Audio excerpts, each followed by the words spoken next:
Okay, so are bikers just EV fanboys with fewer wheels? Let's find out. So we've got this video by Social Orbit, I believe, where he talks about all these talking points that bikers like to use to talk about how they're superior and are just kind of corny to car guys. And a lot of these talking points are the same talking points that EV fanboys use. Tesla shills, battery blowers. I didn't prepare a whole bunch of insults. So let's just watch the video. I made an account on TikTok called Cheese Vet. And on that account, all I did was post stuff about my car. And they were mostly rage bait videos. I posted one video saying something like, bikers are just car guys with less money. But that was that's pretty good rage bait. I mean, it's it's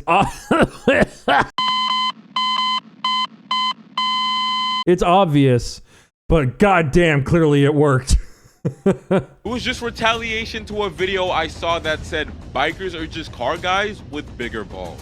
So me being the car lover that I am, I had to stand up for my guy. Oh, so you also fell for rage bait too, but you like mega engaged by making content. The comment section was filled with crying bikers. And half the things they said, quite frankly, made zero sense. In that video, every single comment was saying, imagine getting capped by a $15,000 bike. That is literally what Tesla Plaid owners say. Yeah, your C7 might be fast. Or yeah, you know, imagine driving a McLaren but getting gapped by a kid in his $50,000 Plaid or whatever. It's like, it's the same talking points. Bikers are just EV fanboys with fewer wheels. At least these ones are. You don't win a race by price. It's because of speed. And then just so many other comments. Yes, because you're clearly a race car driver or a motorsport whatever. That argument doesn't stand, especially when your car is 5 times the cost of your bike. Because if I really was jealous that your H2R was faster than my Corvette Z06, I'd sell my Corvette and go buy 2 of those. Exactly. You see how that makes no sense? I don't care. I've gotten...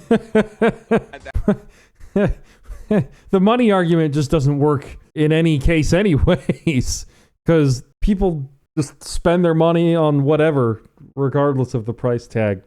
No one has any sense of actual value anymore. The bike community are low-key the corniest people on earth. They are just cornballs. Half of them are OF dudes and girls, and the other half are just ego riders who don't care about anybody's life on the freeway, not even theirs. I'm sure you... Can we also add the Harley Davidson people that apparently try to take over the highway to that too? But yes, I have noticed there's a lot of people on social media who are bikers who don't wear gear and are just using it to promote their OnlyFans. I think that's an interesting tactic. I'll give them that. Risk versus reward. Maybe it works, maybe it doesn't. I don't know. But another thing you guys need to realize is we don't care about you guys as much as you think we do. For some reason, bikers think they live rent-free. Well, we will make a video about you though.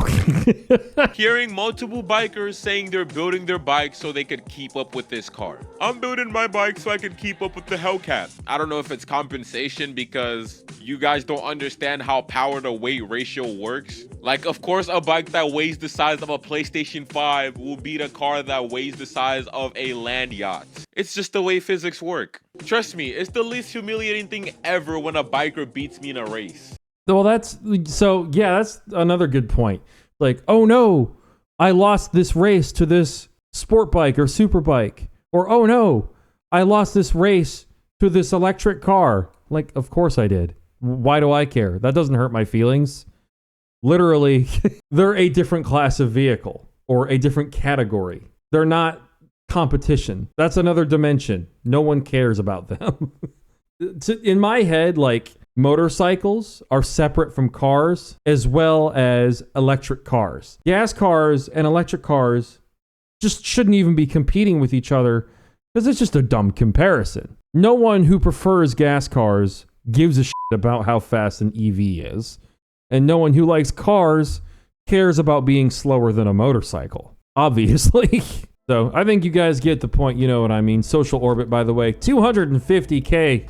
God damn. That's a lot of subscribers, man. The Buick Special really is special. Two-tone boat, surprisingly fast for a classic car. 7.5 liter supercharged V8. Produces 586 horsepower. That is insane. 7.5 liters? If one day you try and start the car and it says, no, I'm not starting today, you just kind of have to go, yes, sir. I understand, sir. I'll drive the Lexus, sir. Oh, I heard about this. Mechanic gets prison time for violating Clean Air Act. Now to a story you will see only on Fox News at night. A 65-year-old diesel mechanic trying to help professional drivers whose vehicles kept breaking down, sentenced to 1 year in a federal prison for violating Biden EPA rules.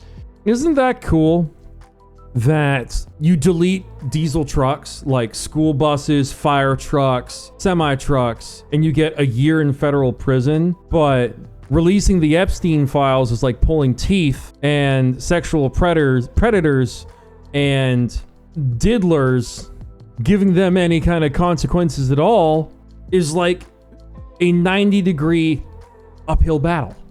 I don't think the punishments that are in place for violating emissions laws is actually about protecting the environment, because the fines are massive and it's a whole bunch of money. It's just punishing people super severely. But then when you commit crimes against other people, your chances of getting away with it are ridiculously high, relatively speaking. But oh no, if you modify your vehicle and it emits more than factory, well, your life is over. But whatever you did to that person without their consent, well, we have to understand this is the first time you've done this. You have a future, you have a scholarship, and we you know, you're an upstanding part of society. This is just one blemish on your record, so we really don't want to ruin your life if we can avoid it. So what?